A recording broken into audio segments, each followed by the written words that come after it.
Democratic Representative Eric Swalwell weighed in on House Speaker Kevin McCarthy giving Fox News host Tucker Carlson unreleased January 6 footage. Let's hear what he had to say. Well, we're seeing week by week that now Kevin McCarthy has to pay a new installment on that corrupt bargain, right? So last week, the installment was to give Tucker Carlson unfettered access to police footage, sensitive police footage of the Capitol on January 6th. You know, there's no good ending to that. It's either going to be used to distort what happened on January 6th by Tucker Carlson, or you just gave the proudest boy of all a blueprint for the Capitol that, you know, perhaps who knows where that will land, you know, for the next insurrection that could be planned. And this is what journalist Dana Milbank had to say about the footage. The truth is, this doesn't belong in the public domain for anybody.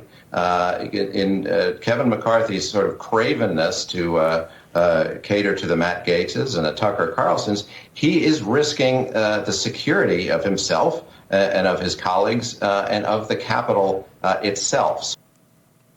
Still leaning into this safety rationale for urging this footage to be censored or kept from the media. I think if they say Tucker Carlson should not be the only one with access to it, we other journalists, we should all be able to see. We don't want him selectively revealing it. I would say, fine, that makes sense to me, but that's not what they're saying. Swalwell referring to Tucker Carlson as the proudest boy of all, and implying that once Tucker Carlson has the blueprint to the Capitol, that he's going to have his own personal mini insurrection is kind of a bizarre framing choice. In a way, he's essentially accusing Tucker of being a Fed because the Proud Boy leadership are all secretly informants for national law enforcement, is what it turns out to be over and over again. Yeah, I mean, this is a weird thing. Look.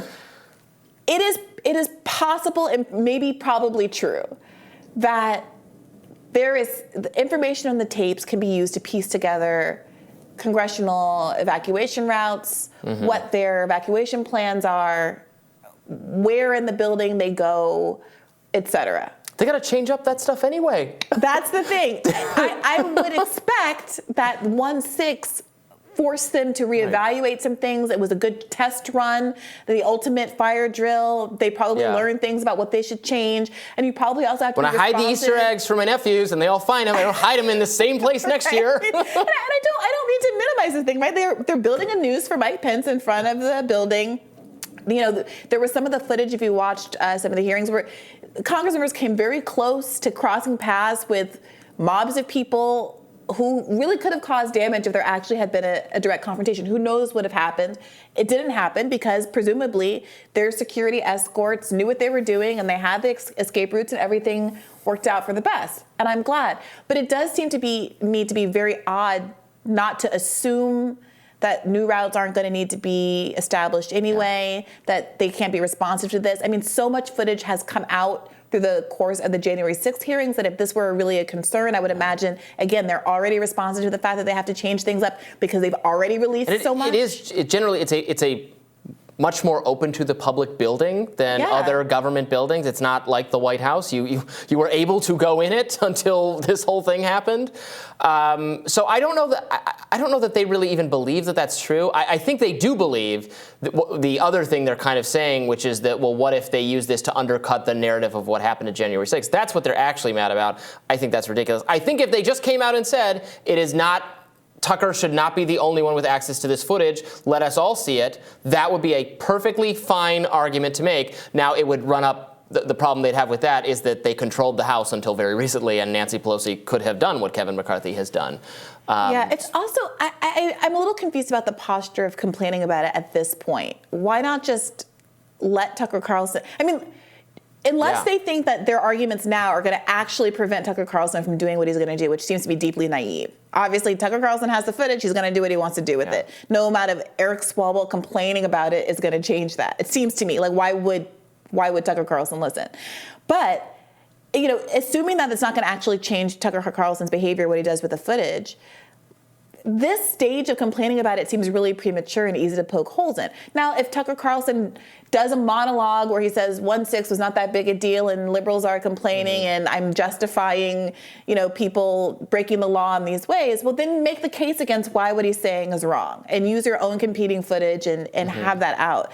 But this feels like a weird thing to be sucking so much media attention up and time up when there's these ongoing crises all across the country. The default should be not to shield the American people from information. The detail should be to release, the default should be to release stuff. Because we do have people, members of Congress who were in the Capitol while it was happening, of both parties, who have stories about how it all went down. We know political figures have in the past exaggerated or mischaracterized how things happened in crisis situations when they've been abroad, etc. So now we could theoretically verify some of the things they'd said. That is absolutely within the public interest. Maybe we can't, but we'll see if that's what the footage shows. I think that's totally a legitimate area for journalism. That's something that people deserve footage. Yes, but Robby, even that's a little bit of that framing is a little bit of a problem because it ignores that we have seen a ton of footage. Yeah.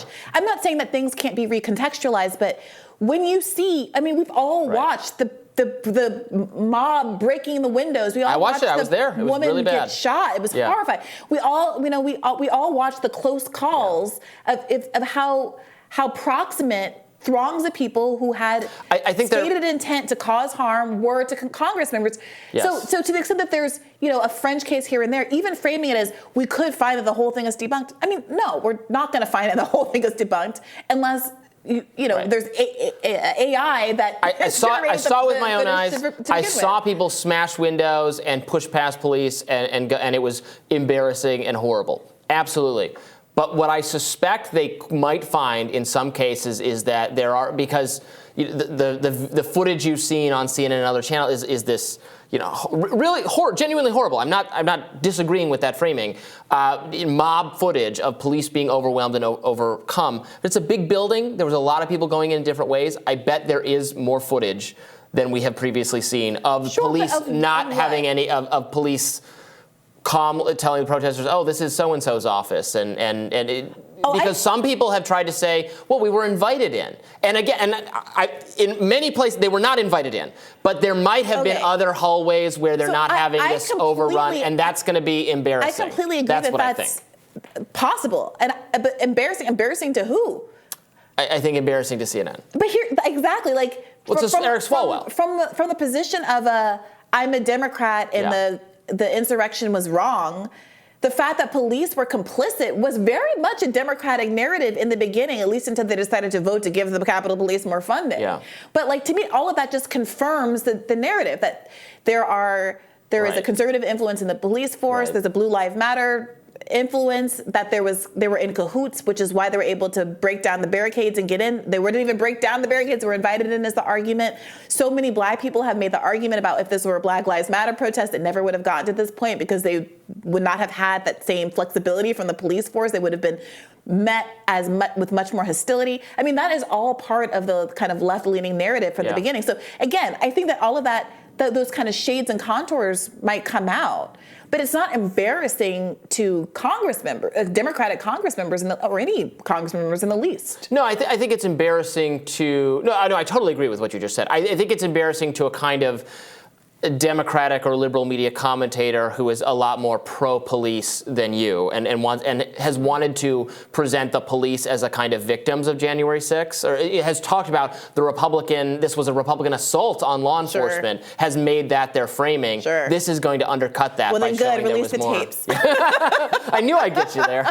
Well, a new law enforcement center has actually been unveiled in Washington, D.C. It's designed to prepare for another January 6th attack or a public health emergency. D.C. Mayor Muriel Bowser said at the ribbon-cutting ceremony for the facility, "We've learned a lot from the past 3 years. Be prepared for anything and everything, whether that's a global pandemic or an emergency at the U.S. Capitol." So those are similar. More than 24 law enforcement agencies, including staff from the FBI, Secret Service, U.S. Park Police, U.S. Capitol Police, Washington, D.C.'s Metropolitan Police Department, will occupy the 42,000 square foot space in downtown Washington, NBC reports. That's exciting. They're using public funds to militarize our cities. And we're all standing by and watching it happen. And they're specifically using black mayors to run cover for these authoritarian efforts. It's happening here. It's happening in Atlanta with Cop City. It's happened in Chicago. It's happening all across the country. And to the extent that there is a political cohort in the United States that is concerned about the civilians' right to bear arms and protect themselves and have militias in states and those kinds of things, I think that group should be a lot more concerned about what the state power is aggregating in cities like these. We have seen that when the police is increasingly militarized, there are more conflicts, escalations that are unnecessary, excessive force used with the civilian public, that the police departments ultimately have to pay a great deal of money, again, public money, to settle those kinds of claims. There is no material benefit for the people in these cities. Cities don't get safer. Crime rates don't go down. This is military spending on civilian populations, and identity politics and black mayors are being used to run cover for this effort. Yeah. And it's gross. Yeah.